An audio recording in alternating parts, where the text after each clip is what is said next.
morning, everyone, and welcome to Elevenses with the Reps at Diesel Bookstore. If you are joining us for the first time, hopefully not. Hopefully you're here every week. But if you are joining us for the first time, every Wednesday we get together here in our safe crowdcast space, and not crowdcast, sorry, podcast space, our podcast space, and we meet with our wonderful publishers representatives and our booksellers and sometimes other book people who happen to be crashing in, and we discuss new, upcoming, and recently released titles that our professionals want you to know more about and add to your to-be-read pile. We post the links to all of the books that we talk about today in the little chat area over there so that you can come back to them later and order them from Diesel. But it's always very exciting here on Wednesday because we get to learn about, we get the inside scoop from the people who know the books the best, our publishers' reps.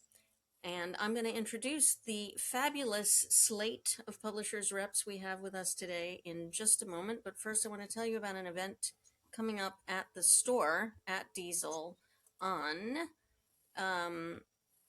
Sunday, this coming Sunday, which is March 1st already. Can you believe it? It is. But we have Carol Dubois, and she's discussing and signing Elizabeth Cady Stanton, A Revolutionary Life. So that is going to be Sunday, March 1st at 3 p.m. at Diesel.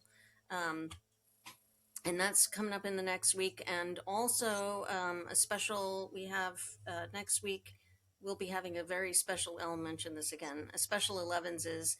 We have an interview with Christopher Buhlman. He's going to be in the store reading, signing, and discussing his book Between Two Fires, which is a re-release. He's also the author of Black Tongue Thief and Daughter's War, this duology. He's a super interesting guy and a wonderful interview. It's special for us, Elevenses, so be sure to tune in for that. And again, I'll mention that again. But for now, if you want to see the rest of the events upcoming, you can just go to www.dieselbookstore.com, and we've got everything over there for you. All right, let me introduce everybody and get going before I stumble anymore over any of the words that I say all the time. Okay, so joining us today, we have Tom Benton from Penguin, our returning champion. Hi, Tom. Our other returning champion, it's all returning champions today, Julia Callahan from Hachette. Hi, Julia. And rounding it out, Will Gawronski from Columbia University Press Consortium. Everybody's got such great books today. I am really excited to talk about all of these books. So let's get right to it. Will, why don't you lead us off? Okay. Hi, everyone. Good to see you. Please excuse me. I have a cold, and it's just I'm at that point where it's moved down, so you can hear it. It sounds kind of intriguing and mysterious, doesn't it? Well, thank you. Okay, so my first book I'm excited to talk about. This is from Columbia University Press, and it's a novel, The Traitor, by Kōbō Abe, or Abe Kōbō, if you prefer. This is I just think this is thrilling that we have this book on our list. It's a previously untranslated Kōbō Abe novel. Tom has many of his backlists on I think, that continue to sell, and he's just one of the great writers of the 20th century. This novel was published in Japan in the 60s, and although it was really critically well received, it was also very controversial, and possibly for that reason, it was never translated. It's also his only historical novel, I think, in that it takes place partially right after World War II, but also in the 19th century. And the story is about, which will explain why it was controversial, is about a man living in post-war Japan and his guilt about his activities during the war. He did some things that might have resulted in the murder of his brother-in-law. That's where the title comes from, The Traitor. But he's also obsessed with this story of a military leader from the 19th century And so part of the story gets into that, and it moves back and forth between these two parallel stories involving loyalty and what it means to be loyal to your country, but also a traitor, and wartime, and all of these issues. It's a beautiful book, and I'm just so excited that we have it on the list. It's publishing in a few days, so you'll be seeing it soon at Diesel. It's not quite out yet, and I love the cover. So I think it's going to have some nice potential. This cover is great. I'm just kind of mesmerized by it. It's a really beautiful color. And a cover, and this is such an interesting. You don't usually talk about novels that you have. Yeah, Columbia does some Asian literature and translation, both contemporary and earlier pieces. So there are some really great things on the backlist, and this is just one that's come forward that I just think is especially great. That's great. So fewer and more, really sort of carefully curated. So that's great. Thank you, Will. Mhm. Julia. All right. Well, I also have a novel as my first book. This one, um,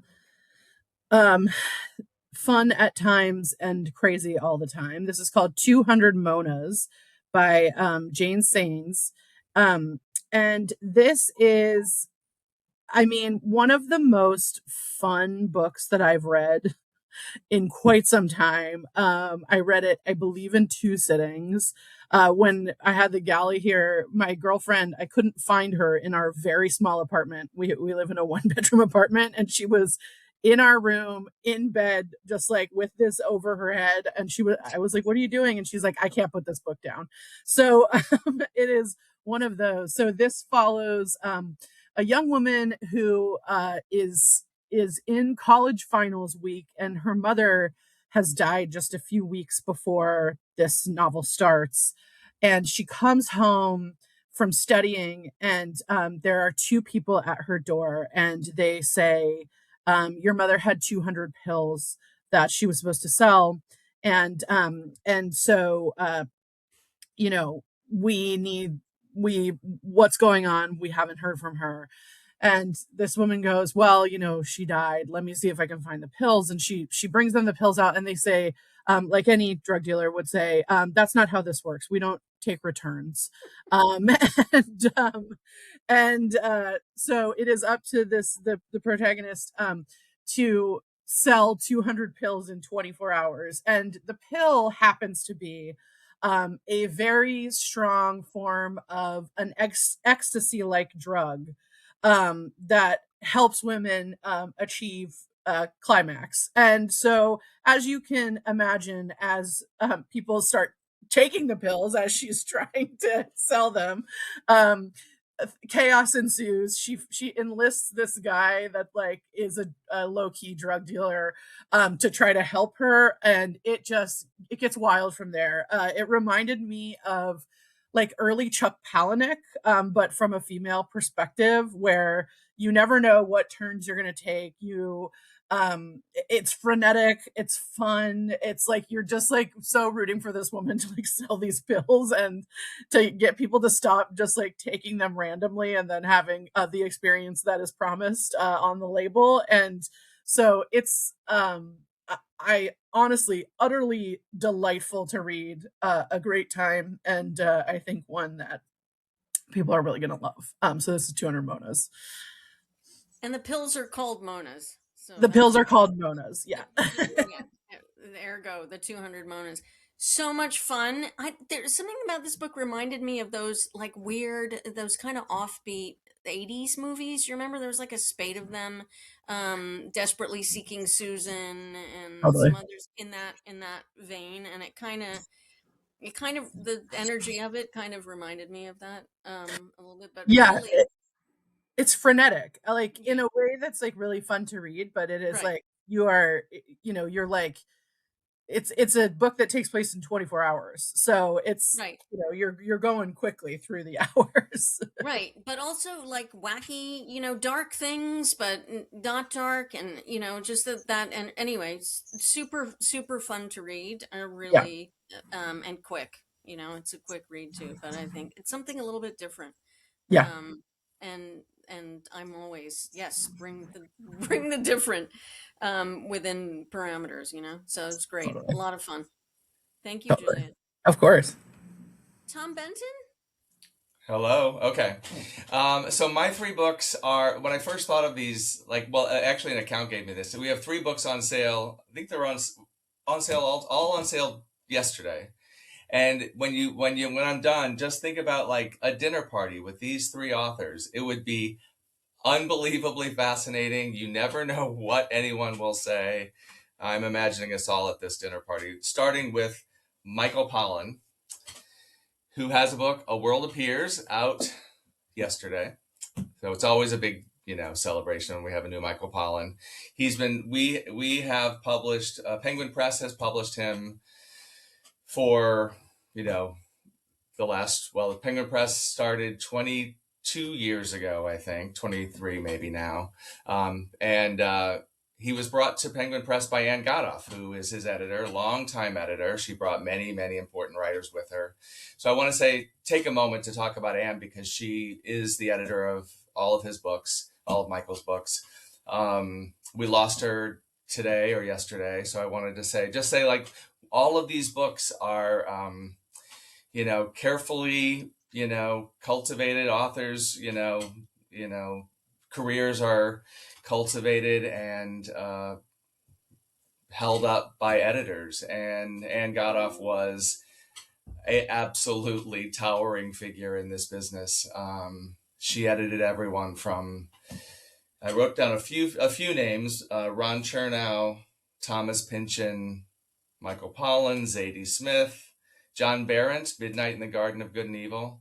And that only scratches the surface of the last 40 years in publishing, probably.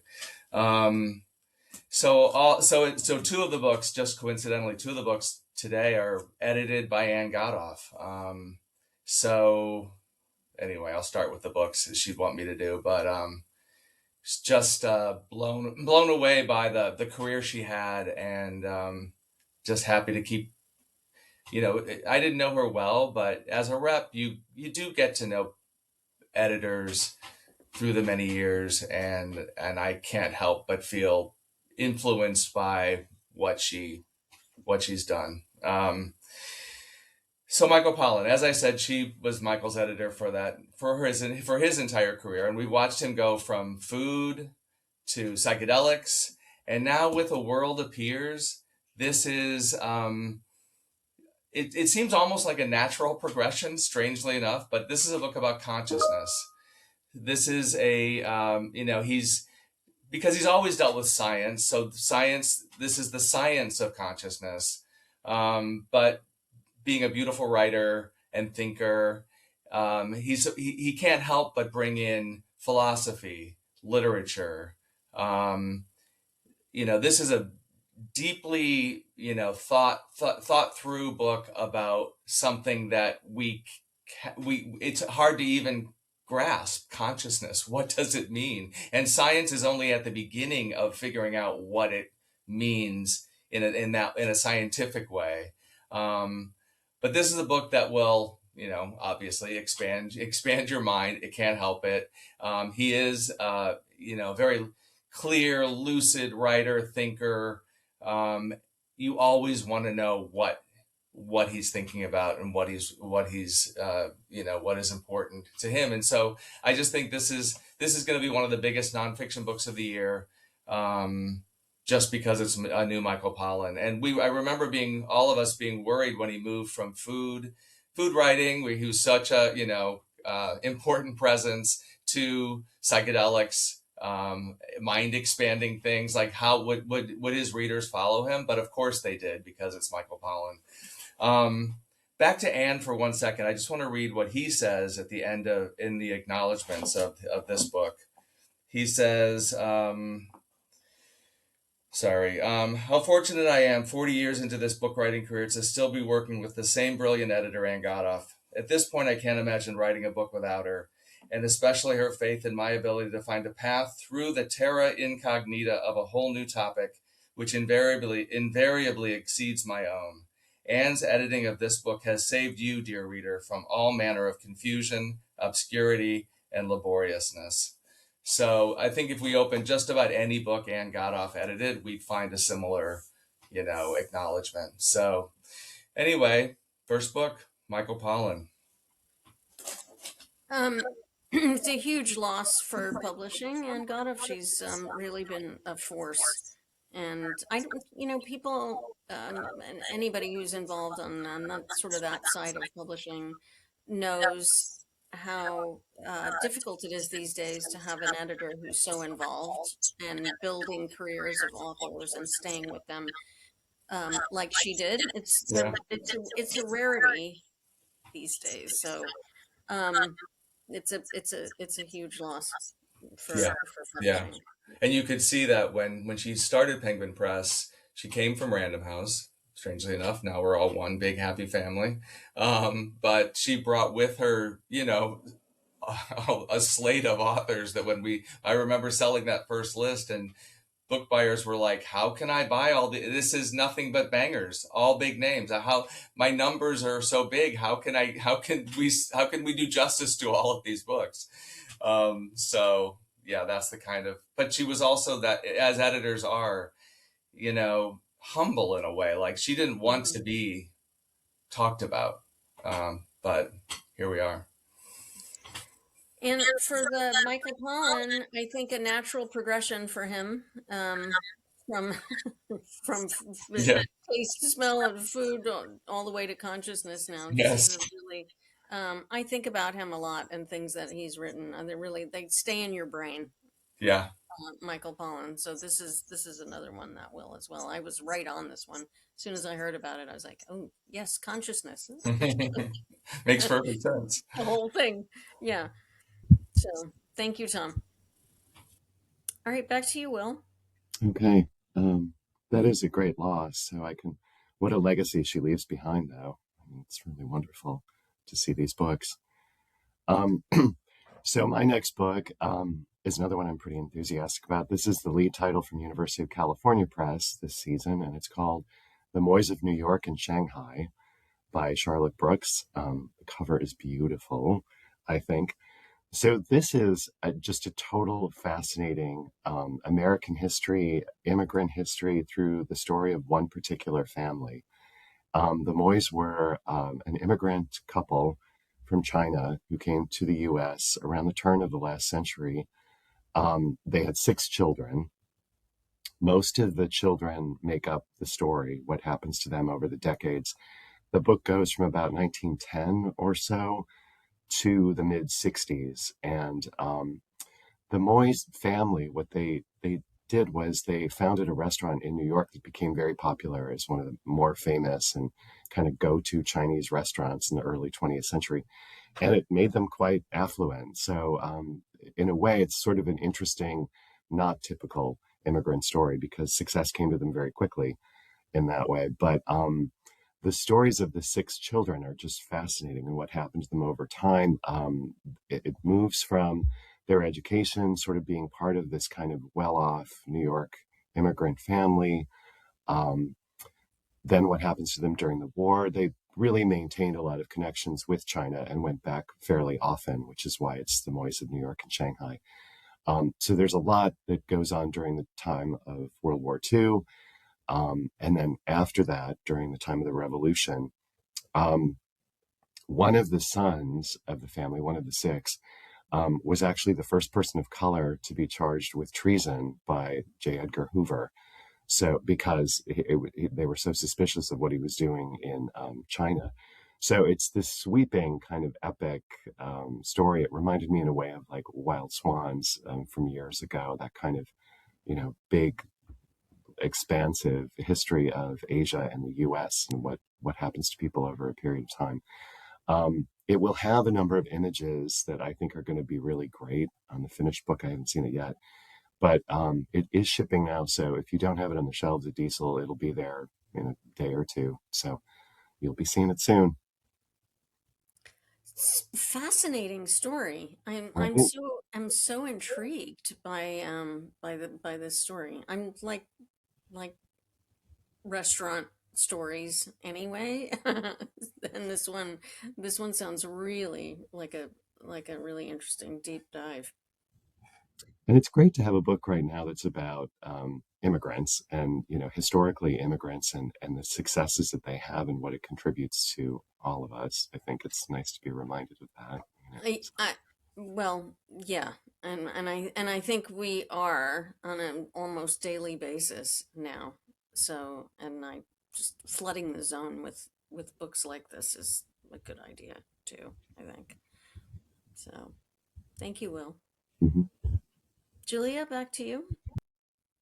All right. Well, I have a really fun book next, and this is one of the Union Square's Herald Classics. This is called The Hotel by Elizabeth Bowen. And Union Square's Herald Classics they're sort of like the NYRB Classics or the McNally Editions books, where they're books that have been in print previously and have sort of fallen out of print or sort of out of the public eye, so to speak, and are bringing them back. And so, if you haven't read Elizabeth Bowen, she was put in my hands by one of my history professors in college. And she is an amazing writer of the time in Europe between the two world wars. So a time that goes from, this sort of, there's a celebratory, we're out of the war, but also like this PTSD moment. And then as it sort of descends back into conflict. And this book is, if you can believe it, with that context, this book is a comedy. It is a subverted marriage plot comedy. And it takes place in Italy, in the Italian Riviera. And it is takes place at sort of a like a 1920s White Lotus style resort in the Italian Riviera, and a group of friends and some family are at this resort. And the woman at the center of it, Sydney Warren, she is somewhat rebellious, and her friends and her family keep trying to set her up with men, and she's basically like, no thank you, I'm so living my best life and like do not need to be set up. Thank you so much. It's somewhat queer coded. Obviously, it was in the 1920s, so it was a little bit harder to be sort of overtly queer, but it's somewhat queer coded. And it's this like reverse marriage plot where it's this young woman sort of dodging these male suitors that her friends and family keep trying to get her to go on dates with and stuff. It's delightful. It is a good time. And Elizabeth Bowen, the way she writes, she is at once outrageously funny, at once has something to say, and then also captures the sort of the tenuousness of the joy that she's talking about, and sort of that underneath all of this is a Europe that is deeply divided, that is recoiling from one world war and is about to step into another. And so she is just an amazing writer. I recommend anything she writes, but this one is a true delight. The Hotel by Elizabeth Bowen. This you talked about another book, which then because every time you're on, I buy I buy a few books. But you talked about another book a few episodes ago, The Guillotine and the Typewriter, and oh yes, and this kind of not style. It's like a comedy, and it's and it's a novel, and that was different. It also is sort of this like slice of life between wars with the with the upcoming with the sort of run up to World War II kind of a thing. I haven't read The Hotel. I love that cover though. It looks great. And I feel like we forget sometimes that people living through that era didn't know that a Second World War was going to come, that like, and so it does capture, it does capture that moment of like, you know, there's some elation that the First World War is over, while also, you know, an entire generation of men was sort of lost. So there's like collective trauma, but that they don't know that, you know, what's coming down the pike. And I think that she sort of so brilliantly captures that moment. You know, yeah. Which makes it, I mean, which makes it a book that I'm really interested in reading, because I think that in the typewriter and the guillotine as well, that there was a real focus on that as well. Yeah. Which I recommend, by the way, again. Thank you. About it already, but I recommend it again. Real fascinating read. Okay. Yeah. Thank you, Julia. Sure thing. All right, Tom. All right, my next book from Penguin Press and Ann Godoff. Also, the next guest at my dinner party. So we have Michael Pollan. Now entering the room is Gavin Newsom. We have a book from Gavin Newsom on sale yesterday. Young Man in a Hurry, and this is a book that we have actually had ready to go for a year or two, waiting for just the right moment to publish. That's something else that Ann Godoff was brilliant at, like knowing when to publish a book and when not to. It's a book like this is a difficult thing to figure out exactly when the moment is, and I think she probably got it right here, because this is a book about it's not about him as governor. It's really about Gavin, and I knew very little about his childhood. I did not know much at all about him except his time in office. So it's really about what made him the person he is. And so he grew up, of course, in San Francisco, but his mother was she was a 9-to-5, worked 9 to 5, trying to make ends meet. His mother and father had split up when he was very young. He and his sister were mostly living with his mother. But so you have, on the one hand, you have his mother who is, you know, working all these jobs she can just to, you know, raise them.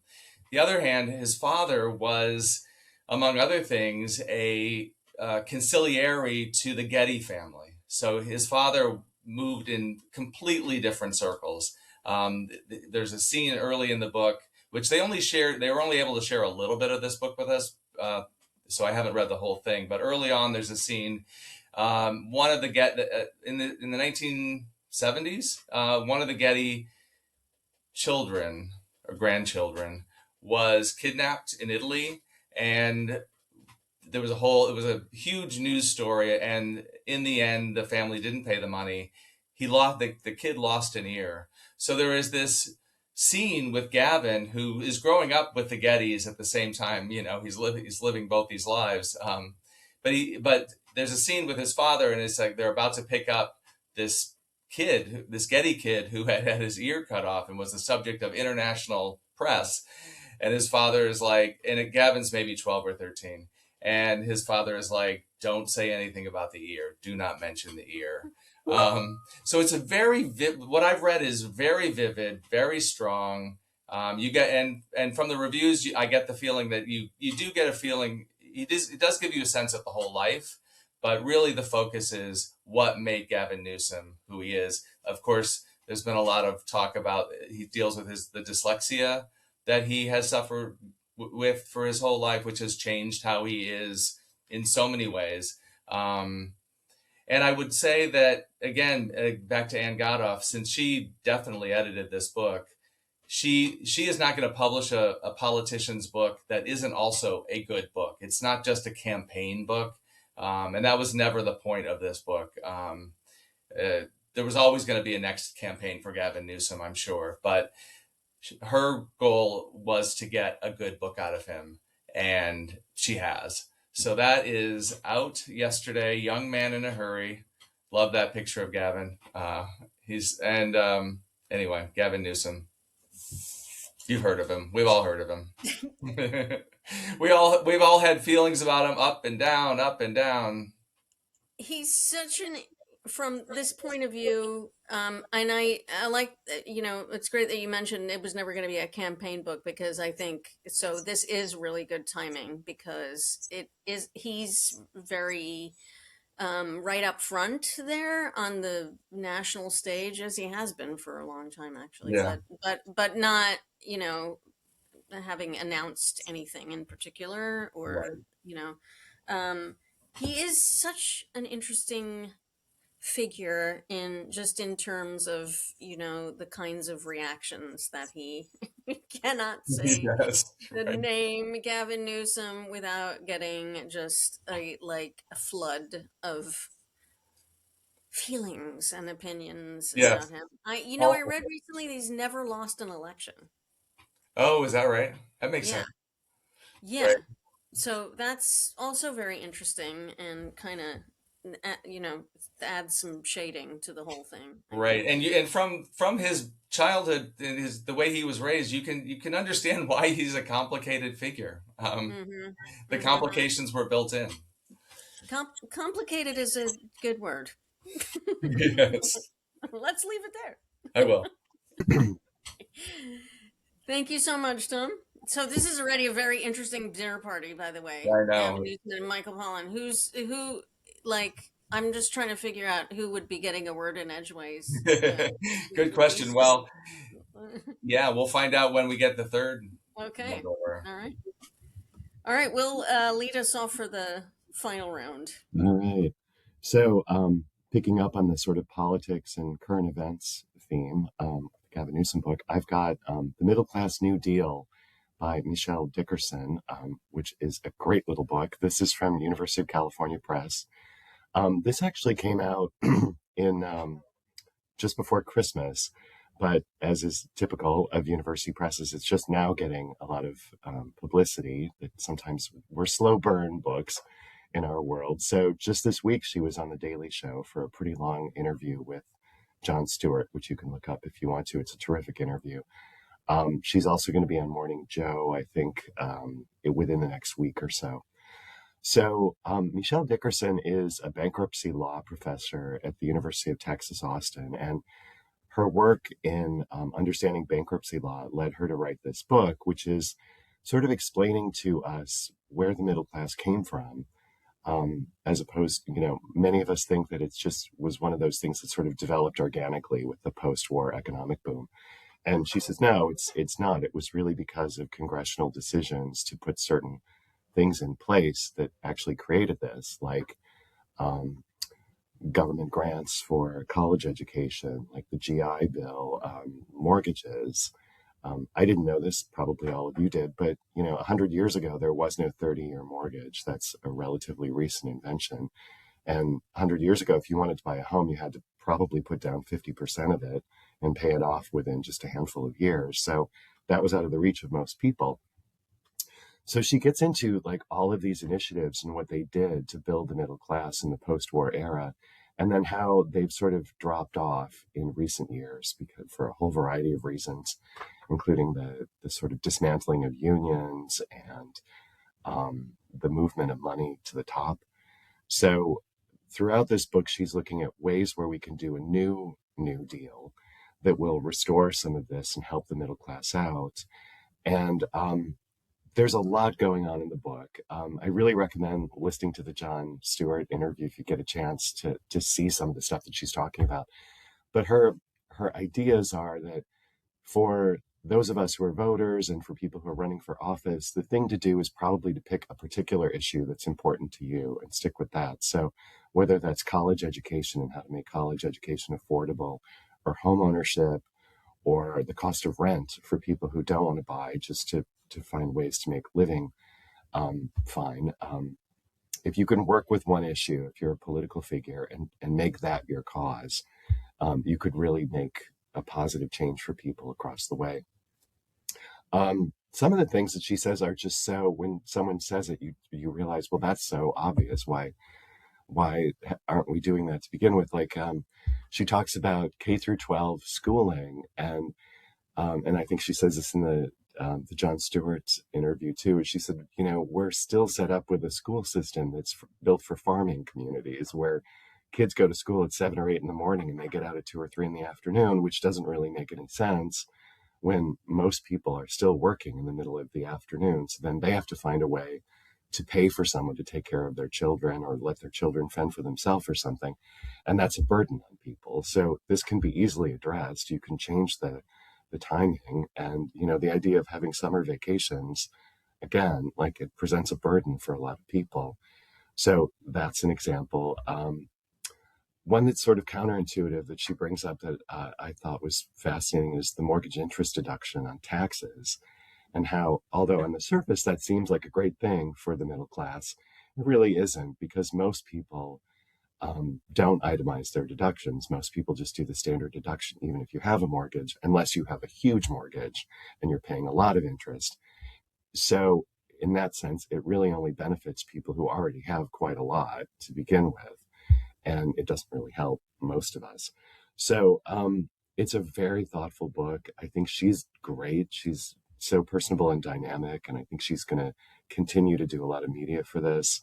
And I think a lot of these topics are going to become more and more important as we get closer to the next election. So it's really a good one. This is so interesting. Well, I'm fascinated. And I think I think I've seen. I don't know if she's on social media. I think I've seen her and followed her on social media.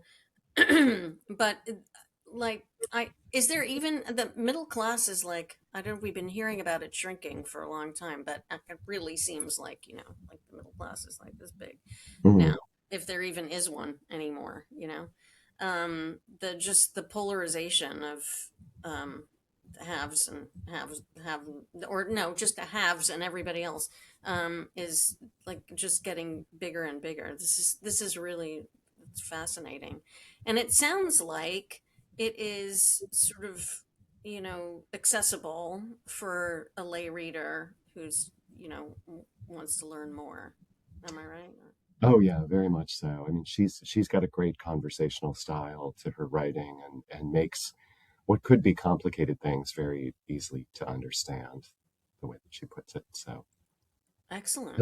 and a lot of humor too. She's got a great sense of humor throughout.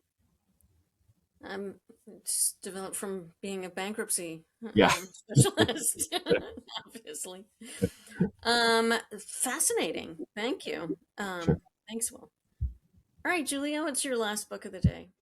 All right. Well, mine is a. I'm gonna kindly request that she be allowed at the dinner party, because she is a delight in and of herself. And this book, it comes out on March 10th, so I'm a little early, but I'm not going to be here until right after March 10th. So I wanted to make sure that everyone knows that this is coming. This is a memoir from the one, the only Liza Minnelli. It's called Kids, Wait Till You Hear This. And this is a long-awaited memoir from Miss Liza. Of course, the daughter of Judy Garland and Vincente Minnelli. She has had quite a career in her own right, in EGOT, and in one of my favorite movie musicals, which is Cabaret.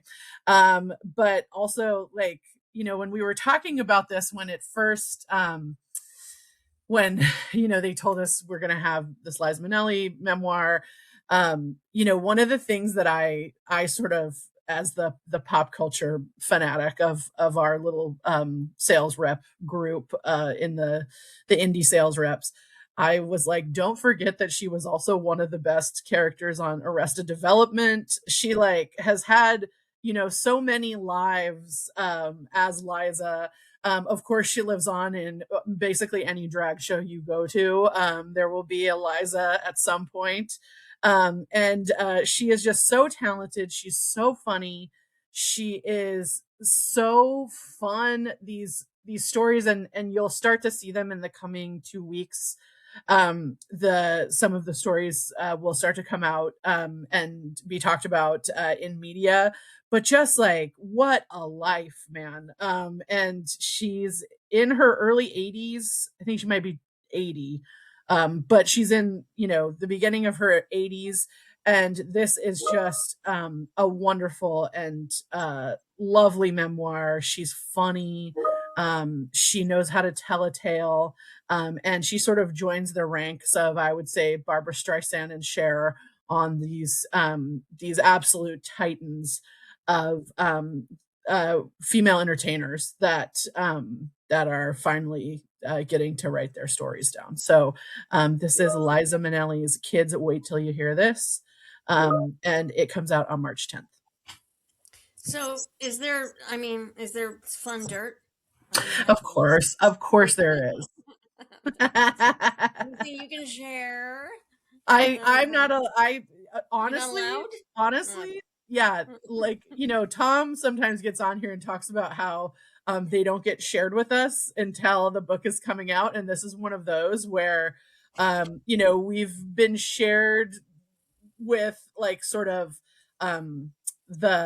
I've read sort of a few little bits of it that have been shared with us, but we haven't gotten any major scoops yet. So I'm waiting on bated breath with the rest of them, but I know it's been promised. So it's coming. Because her life is including the massive career, like just some wild things, Wild. Like, Well, I think oldie Hollywood with an E, wild, when you start off with, Judy Garland as a mother, singing to you at the Palace Theater when you're a child, and then, when that's the starting point, I feel like there's only so many ways you can go, and she certainly has lived a life, since starting point. So no, I think this will be really, really big. I mean, it's interesting to see the response to both Streisand and then Cher, and then now to see this one will be really interesting. But I do think that a lot of people have been. I kept feeling like, isn't that book out yet? Like, it just it just seems like it should have been out. I've been hearing about it for a long time. So I know. I'm pretty sure Diesel's going to have signed copies too. So check in on pub date, which is March 10th. Because I'm fairly certain. I'm sorry, I should have researched that before we got on. Although I don't know. I mean, it's gonna be appearing anywhere. She'll be at media, definitely.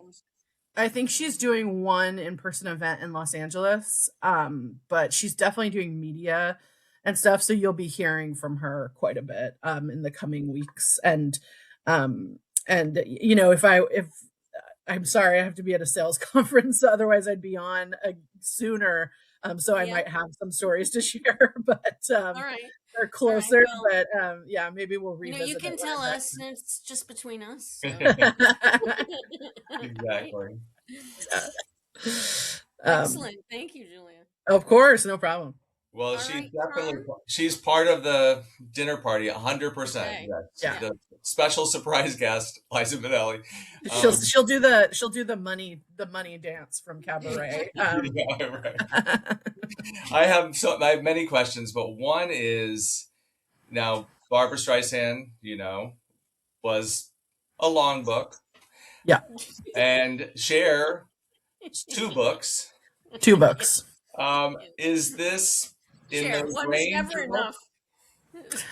It's let's say it's half of Streisand, okay. So it's still long, but not as long. Yeah, right. It's the official page count is 448. So okay. That was literally half. Yeah, exactly. Clearly, someone's goal was to make that half Streisand. Sorry, Tom. Okay. What did you say? What did you say, Tom? Oh, that clearly the goal was to make it a half Streisand. Right. That's our new unit of measurement. My question though is, does it have an index, which Barbara specifically does? I believe it does, but don't quote me on that because I haven't seen the finished book yet. They won't ship it to us. Yeah, Barbara wanted everybody to read every word. Yeah. So yes. Go looking for yourself in the index. That is the way to go if you're of that caliber of. True. Yeah. Perhaps she did forego it, but I'm not 100%. I don't know the answer. But I'll try to get it to you as soon as I can. All right. Well, the last person at my original dinner party is Lauren Groff. So she will join Gavin and Michael Pollan, and she will be the guest of honor. I think she will dominate the conversation because she is so fascinating herself. So new Lauren Groff, always a big, literary event. And she's one of those writers that that writes fantastic novels, one of our very best novelists. And she's also one of our very best short story writers. So it's always exciting to have a collection of short stories because she delivers on every level. These stories are emotional. They're women, especially, although not all the stories are women, but women who are faced with key moments in their lives when they have to draw from the deepest parts of themselves. And Lauren is a writer who like a classic album. Like she is these tracks or these stories are in the order that she wants. This is a very much a tracked collection of stories. This is the order that they belong in. There's also a novella, which novellas are one of the hardest things to write because they don't fit in the normal formats that we all like. But that is called What's the Time, Mr. Wolf, which is amazing. The New York Times, in its rave review, said that they said that What's the Time, Mr. Wolf is the piece in the book that is most destined to be a classic. It follows a young boy named Chip from an Independence Day celebration with his waspy banking family all the way to his alcoholism and eventual affair with one of the adult guests. It ends with a pow. And that's something that all of the reviews have said, like, that's sort of like that this collection packs a punch. It ends with a pow. Like that's the kind of power that Lauren Groff always wields, and especially in these stories. Also, I had a lot of fun with the New York Times review, which, this is 9 stories. So the reviewer draws a line from Brawler to J.D. Salinger's classic 9 stories. I'm sure that's not an accident. And she goes back to Eudora Welty reviewing 9 stories in the New York Times when it was published. And so I'm going to take you to the current review of Lauren Groff and then back to Eudora Welty's and then back to the current review.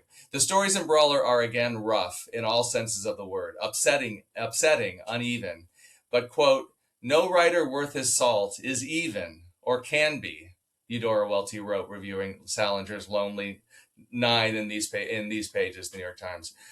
And back to the current review. And Groff is spilling so much salt right now, Morton should give her a jingle. So the reviewer had a lot of fun reviewing this book, taking us to Salinger and back, Eudora Welty and back. But honestly, I feel like Lauren Groff, this is perfect because she is in the pantheon. She is going to be thought about, decades from now in this way. I also think 2026 needs a book with a woman like this swimmer staring out at us from the cover of a book, and a book titled Brawler. There is nothing we need more in 2026 than more brawlers, so it's perfect for this year. Cannot recommend it highly enough. Oh, and also Lauren is the, of course, Lauren would take on she would create a bookstore. Where else? Where she lives in Florida, of all places. Florida needs a bookstore fighting for, all the things we care about. So that bookstore is the Lynx. So she is, along with, I'm drawing Emma Straub and most famously Ann Patchett, owning authors who own bookstores who are fighting the good fight on all the fronts. So she cares about independent bookstores, which is why we have a special indie edition that's in stock now in Diesel. And she went to our warehouse, signed every copy for all the indie bookstores. So these are signed special indie editions of Brawler that are there for you right now. So that's Brawler. Cannot wait. So good. I'm reading a lot of short stories. Suddenly it happens. You're reading short stories all the time. Collections, and I'm reading an amazing collection right now, and they're hard. We've talked about this before. Yeah. It's really hard to write to write really good short stories. I think it's probably harder than it is to write a novel, to make, and a collection that works on this level is harder still. So I can't wait. And Wiley Cash is opening a bookstore too, by the Oh, way. really? Oh, really? It's another author. Yeah, another. And I think Louise Erdrich also has a bookstore, right? Yes, Yeah. yes. I mean, I love it when authors have bookstores. It's the Yeah. best. It's the absolute best. Um, and Nora Roberts has a bookstore as well. Yeah, we should talk about authors who have bookstores. Right. Another file for another Elevenses. But what a fantastic collection, and a really great story to go along with it, and a fantastic addition for everybody. So, Yeah. and a great way to end. Thank you, Tom. Could I end with one more Angadov thing? Of course, yeah. So this is a book coming. This is a memoir coming later this year. It's called All That's Unseen. It's an Appalachian memoir. Beautiful, beautiful book. But I was looking this morning to see what different writers said about her. And this is a debut. This is a young writer. But this just shows you the effect that Ann Godoff has had on writers. She says she's thanking all the people at Penguin Press, especially Ann Godoff. She says, "Anne, the first time we spoke, you looked at me and said, 'You are a writer.' This touched me deeply, and I've replayed those words in my head 1,000 times since. They've powered me through many tough paragraphs and days." And I love that image of Ann Godoff just bestowing the like, you are a writer. Think of yourself that way. And I'm sure she's done that for many generations of writers. So that was it. Amazing. With quite a really huge impact and quite a loss. Thank you, Tom. And thank you everybody today for another set of complete bangers, which you're all really, really excited about. Fantastic books. Will Gawronski from Columbia University Press Consortium, Julia Callahan from Hachette, Tom Benton from Penguin. Thank you to Joey, who's behind the scenes, putting up covers and wrestling with buttons that don't work. Thank you, Joey. And thanks everybody for tuning in and watching us today. Again, we'll be back next week, but we'll have a special Elevenses next week on Wednesday, our interview with Christopher Buehlman. Please tune in for that one. It's going to be a lot of fun. And until then, everybody, have a wonderful week. Happy reading. Safe travels if you're going anywhere, Julia. And yeah, then happy reading. And thanks again for joining us. We'll see you next week. Thanks, everybody.